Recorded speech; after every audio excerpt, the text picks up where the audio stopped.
As many on the audience will know, everolimus, it's an mTOR inhibitor that in the metastatic setting demonstrated efficacy when combined with exemestane in patients with hormone receptor-positive, HER2-negative tumors. There's a lot of data demonstrating that the pathway inhibited by everolimus, it's involved in mechanisms of endocrine therapy resistance. So since we knew these facts and the everolimus data in the metastatic setting was positive, it was clearly of relevance to evaluate whether this drug could be effective when used in patients with early stage breast cancer.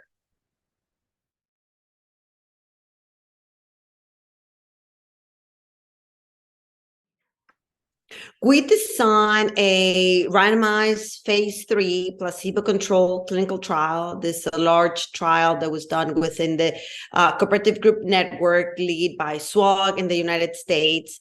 And in this trial, almost 2,000 patients were recruited. Patients were all of them high-risk hormone receptor-positive, HER2-negative patients with early-stage breast cancer. Different inclusion criteria, but very important, all patients receive either neo or adjuvant chemotherapy prior to registration, and patients were randomized 1-to-1 to receive either placebo or 1 year of everolimus in addition of adjuvant endocrine therapy that was physician's choice.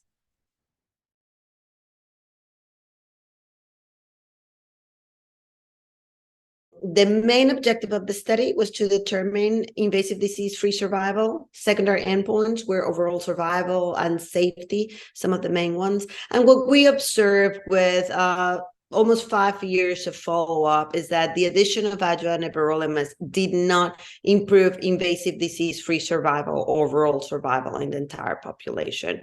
We did, however, did some exploratory analysis evaluating whether there is a differential effect according to different risk factors, and observed that amongst premenopausal patients, this is among about 571 premenopausal patients enrolled in the study. In this group of patients, there was a statistically significant improvement in both invasive disease-free survival and overall survival with the addition of adjuvant everolimus. This is a very interesting and thought-provoking observation, but it is hypothesis generating. So we're going to be looking more into the data. We also observed that everolimus was associated with a higher discontinuation rate.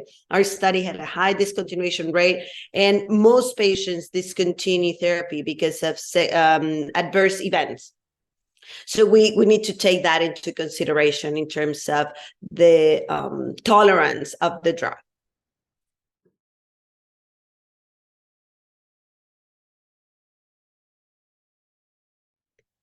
Since this is a negative trial, I think that at this point, we cannot state that these results are going to impact the treatment of our patients. I think there are, however, secondary endpoints and translational studies that will hopefully inform about the biology of patients with high-risk tumors, about mechanisms of endocrine therapy resistance that can be of help for our patients. It is possible that in the future, our observation suggesting benefit in premenopausal patients could lead to development in this specific patient population of additional drugs, newer generation mTOR inhibitors, new generation AKT inhibitors. I, however, do not think that next week in clinic, these results will impact the way that we treat our patients.